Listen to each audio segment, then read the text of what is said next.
I cannot walk away from this issue because of seeing what people I love are dealing with, whether that's residential school survivors, 60s scoop survivors, or youth still currently in care, stuck in the group homes.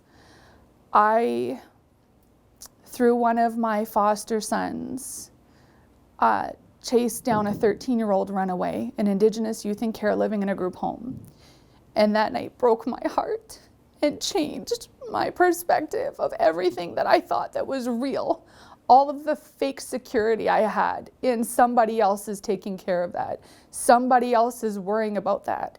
That night made it abundantly clear to me that there is not a person or an organization in charge here that's leading the way to health. That night, we had a police officer knock at our home, OPP officer who I know knocks on the door, and it's only myself and at the time 15-year-old foster son in the home. And he comes in and he tells us that his girlfriend is missing and that she was supposed to get on a bus and go back to her group home, but she never got onto the school bus. So he came into our house at about 10 o'clock at night. So we're talking that she's already been missing since 3:30 or even earlier that day. And the police officer essentially is questioning us as to our involvement or what do we know about it. And so I politely told him that no, he would not be searching our home, that she wasn't hiding in my basement. Thank you very much. And I turned my attention to my son, who was obviously upset. He had no idea she was missing, which already was a huge concern to me, considering that they talk via Facebook Messenger.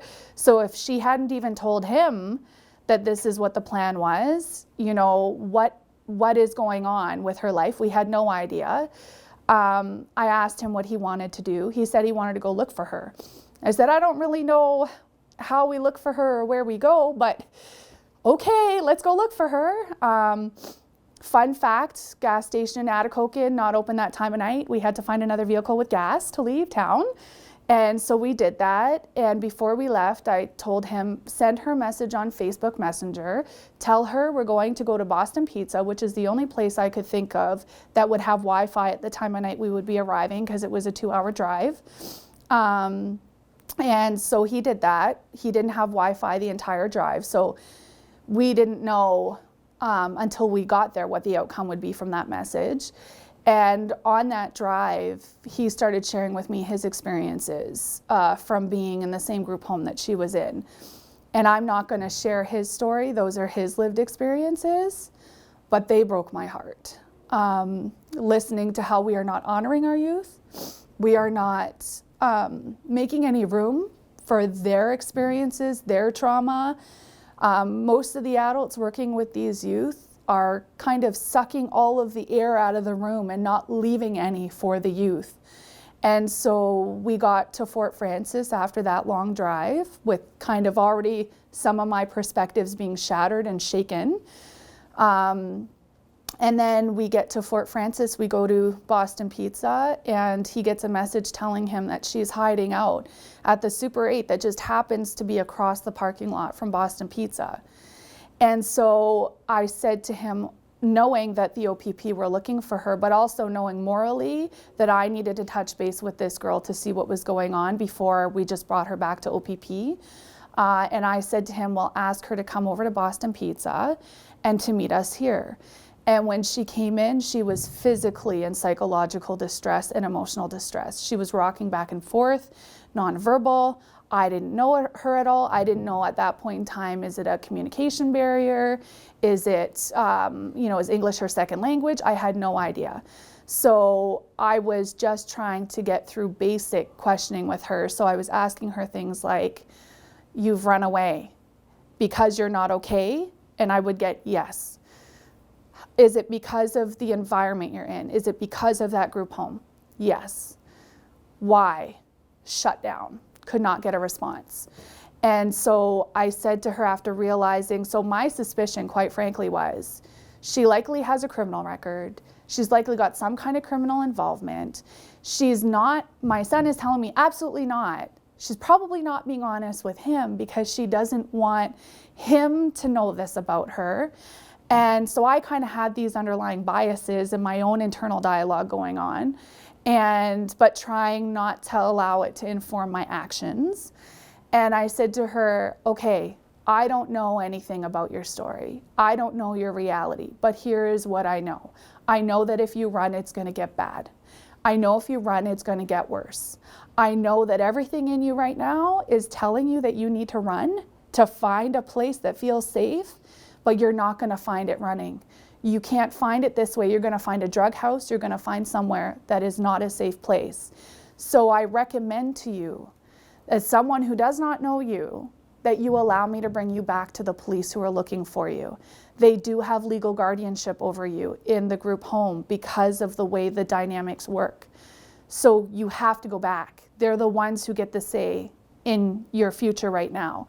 And so will you allow me to bring you back to the OPP? And I will try to advocate to see if there's a better group home we can get you placed in, or what I can do, if there's anything I can do.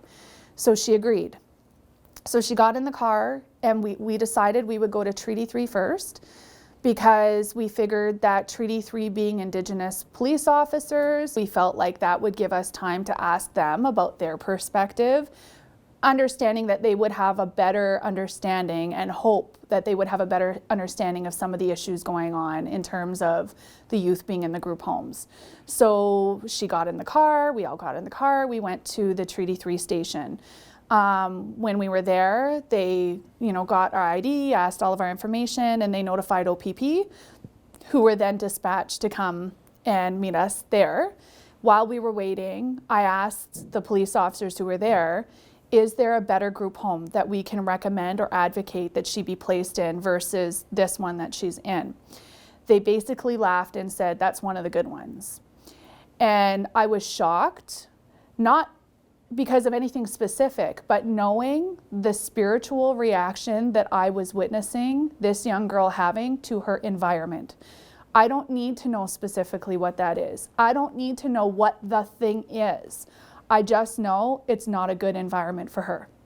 And so essentially we had resigned to the fact that there's not going to be a good outcome in this evening, which was a very difficult evening for not only her, for my son and for myself, of we've hit a wall. How do you move forward when you've hit a wall of this magnitude? OPP officer walked in and said, so-and-so, my dear, what's it going to be? And the three of us looked at each other and looked at the officer, and the officer repeated himself and said her name, so-and-so, what is it going to be? What do you choose? And she looked at me silent, and I said to him, I'm sorry, we're all really tired. It's the middle of the night right now. We've had a long day, and I don't think any of us understand what you mean. As far as we understand, there is no choice here. As far as we understand, the only option for her is to go back to the group home tonight. And he said, yeah, that is her only option. I was being polite and I was being nice. I said, actually, officer, I don't think you were being polite or nice. I feel like that was really condescending. And we have a young girl who is in crisis here, and everything in her wants to run. And she's decided to come back of her own willingness to do what's right for her future. And I don't really see how there's kindness in how you're engaging with us right now in this situation. And I said to him, what's the plan for her? How long does she have to be in this group home for? She knows nothing. Can you tell her something? Thinking still it must be connected to some kind of criminal behavior. And he said, well, I can't tell you that here because we're at the Treaty 3 station. I'd have to take you back to the OPP station. He said, but I can tell you, for her age to be so young and to have been in this group home for over a year, she has done something serious. She has done something big and serious to land up here in her life. And I said, okay, well, since we're still waiting for them to drive pretty far away, how about we go back and follow to the OPP station and you can tell us there? And he said, okay, And then he went to go take her and to put her into the cruiser. And I said, no, no, no, no, no, no. She came here in my car. She'll come with me to the OPP station in my car. There's no need to put her in the back of the cruiser. And he said, well, this is our protocol and this is kind of how we have to do it. I said, no, she's not going to tuck and roll. She's going to be fine. And I looked at her, you going to try to tuck and roll on me? Okay, fine. So she gets in the car. We get back with no issues. They put us in a holding cell, all three of us. And at this point, she starts opening up to me because I think she had seen that I had respectfully held my ground with the officer and told him how I felt about how he was engaging with us and that I wasn't arrested. So this probably is not something she sees every day. And she started pouring her heart out to me, telling me that she was in foster homes and residential homes that were not good. She kept complaining. They kept telling her there was no homes, which is frequently we hear this, and that she then started running away. So they moved her to another residential foster home. Then the same thing. She was saying, I can't stay here. This is not good. She ran away. They brought her back, ran away again, brought her back. A sequence of these events is generally what leads youth into the group homes when they're seen as being kind of difficult, not getting in line, and not being grateful for the wonderful, things that are being given to them in terms of meal and physical needs being met. So she ended up in this group home, and she had been there for over a year. So she's from a flying community up north that happened to be housed in a Treaty 3 group home. This is also a frequent pattern that we see. She had asked her worker repeatedly what the plan was, what was going on. The worker is not communicating with her. She's not the only youth who tells us. This happens all the time. And as far as we could discern, there was no plan of care being actually discussed with her or that she had any engagement with. She had no idea. And then I told her, I don't know what I can do, but I'm going to try my best to do something. And so the officer came back in and he said, she's never been arrested. She's never had any engagement with the law, ever. And so I asked him how many youth he's engaged with, assuming they've been involved in criminal behavior, that he treats like criminals when he returns them, that actually have done nothing wrong except for being born into an environment where there is not a safe place for them to be. And he became very defensive and he said, he doesn't know, he just does his job. And I said to him, well, the next time that you're doing your job, maybe you'll remember this. And maybe you can remember to not assume that the child who's running is anything more than a child who's running. Not a criminal in the body of a child who's running. A child who is not okay and who is scared, so they are running. And so not long after that, the owner of the group home came in. And it's a for-profit group home. And I was known to him in that my foster son had been in that home before. So when he walked in, he would have recognized that foster son. I identified myself professionally, but also as the foster parent of this child, and explained what had happened, how we had come to bring her back. And I said to him, we've kind of gone through this whole sequence of events tonight, and she's trying to find out what the plan for her future is. Where can she have some hope? How long does she have to be in lockdown in this group home? And he said, well, I can't discuss any of that with you. And I said, I know you can't discuss that with me, but you can discuss it with her. And somebody needs to discuss it with her. And he then said, well, her child welfare worker, it's her worker's responsibility to have those conversations with her. I told him, actually, right now you're the legal guardian. It's you here in the middle of the night who are here to pick her up. You need to ensure these conversations are happening, or what hope does she have for tomorrow, for a future? What kind of a future can you see when all you know, and no one will talk to you, is that you are in lockdown in a facility where you're being treated like a criminal? And it was a heartbreaking situation because we had to leave her there.